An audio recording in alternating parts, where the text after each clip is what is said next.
दोस्तों नमस्कार। मैं कोटद्वार में हूं और कोटद्वार में मैं यहां पे दीवानी न्यायालय परिसर जो यहां पे स्थित है, मैं वहां पे मौजूद हूं।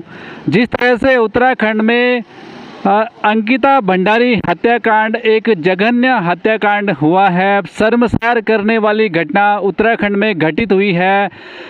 ये न्यायालय है जहां पे कल पहली सुनवाई इस मामले पे होनी है, यानी कल की जो तिथि है वो पहली सुनवाई के लिए तय की गई है। जिस तरह से अंकिता भंडारी हत्याकांड में लगातार नए नए खुलासे होते जा रहे हैं, लगातार कुछ न कुछ हर दिन नया सुनने को आता है, देखने में आ रहा है। कल यहाँ पे बहरहाल पहली सुनवाई होनी है।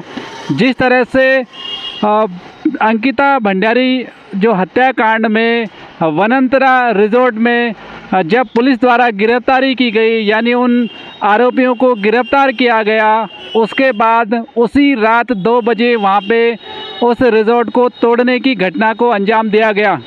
हालांकि बाद में जिला प्रशासन पौड़ी के द्वारा कोई ऐसे आदेश से साफ इनकार कर दिया गया था।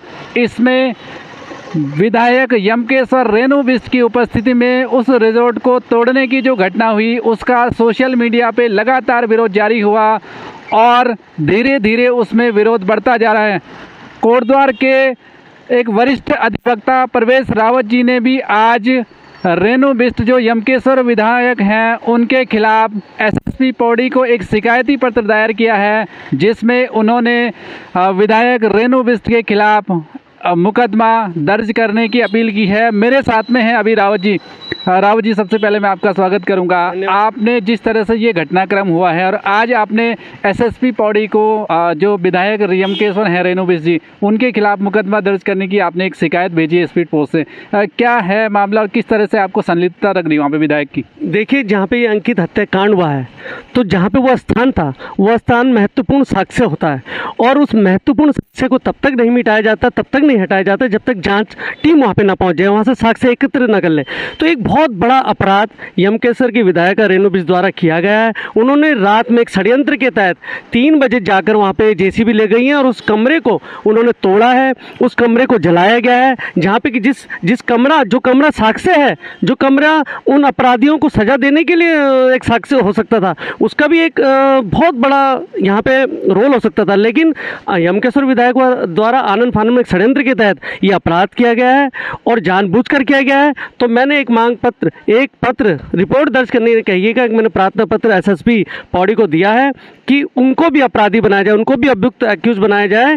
रेणु बिष्ट जो एक साक्ष्य मिटाने की उनमें चार्ज बनता है, तो मैंने उन पर एक रिपोर्ट दर्ज करने के एसएसपी को गुहार लगाई है। अगर वो नहीं मानते, वो उसमें नहीं करते रिपोर्ट दर्ज यमकेश्वर विधायक में, तो मैं माननीय न्यायालय की शरण में जाऊँगा और निश्चित रूप से जब तक उस पर रिपोर्ट दर्ज नहीं हो जाती, उसे आरोपी नहीं बनाया जाता, तब तक मैं यहाँ पे न्यायालय में पैरवी करता रहूँगा। जी रावत जी, एक और चीज़, वहाँ पे जिस तरह से बहुत तत्परता वहाँ के विधायक ने दिखाया और मुख्यमंत्री योगी जी जो उत्तर प्रदेश के मुख्यमंत्री, उनकी तर्ज पे बुलडोजर को हालांकि भाजपाइयों ने पूरा वाहवाही उसकी बटोरी, लेकिन जब नए दिन खुलासा हुआ कि प्रशासन की अनुमति नहीं थी, उसके बाद लगातार गिरती हुई नजर आ रही है और अभी बुलडोजर को किसने आदेश दिया इसका कोई पता नहीं चल पाया है। उस बारे में क्या कहेंगे आप? देखिए, शासन प्रशासन से बात हुई है, कोई डीएम का आदेश नहीं था, कोई भी एसडीएम का आदेश नहीं था, कोई भी शासन प्रशासन स्थानीय का आदेश नहीं था, मुख्यमंत्री का आदेश नहीं था, बल्कि सिर्फ ये वाहवाही लूटने के लिए। और मैं तो कहता हूँ एक षड्यंत्र है ये। रेणु बिष्ट जो वहाँ की विधायक, उनका षड्यंत्र है।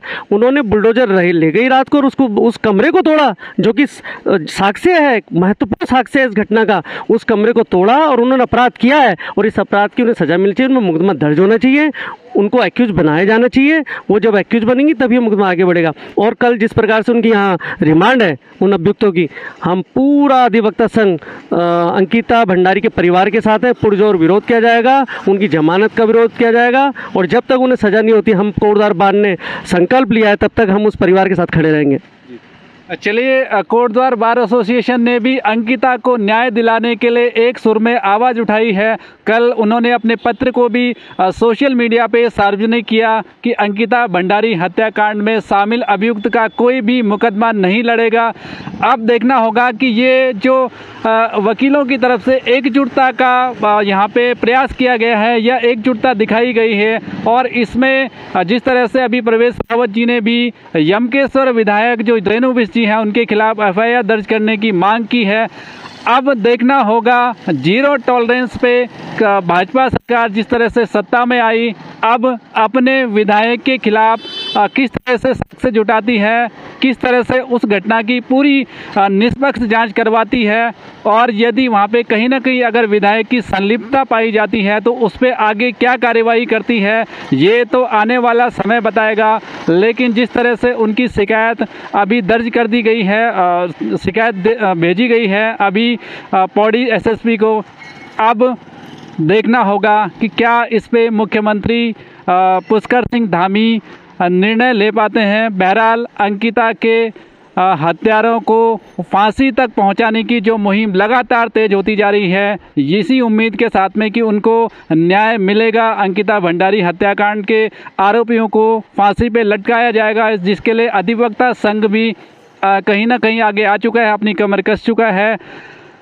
अब जब कल इसकी पहली सुनवाई होनी है, और इस पर एक चीज़ मैं और कहना चाहूँगा कि जिस तरह से वहाँ पे संदिग्ध जो पटवारी थे वैभव प्रताप सिंह, उनकी संलिप्तता भी कहीं ना कहीं उसमें नज़र आई। और आज मुख्यमंत्री के आदेश पे जिलाधिकारी पौड़ी जोगदंडे जी द्वारा पटवारी को निलंबित कर दिया गया। तो ये एक बड़ी कार्रवाई जरूर है, लेकिन क्या इसमें वैभव पटवारी तक ही जो कार्रवाई है वो सिमट जाएगी, या इसमें और जो आने वाले जो वीआईपीज़ की बात वहाँ पे चल रही थी उनका खुलासा होने की भी मांग वहाँ पे सोशल मीडिया पे लगातार उठाई जा रही है।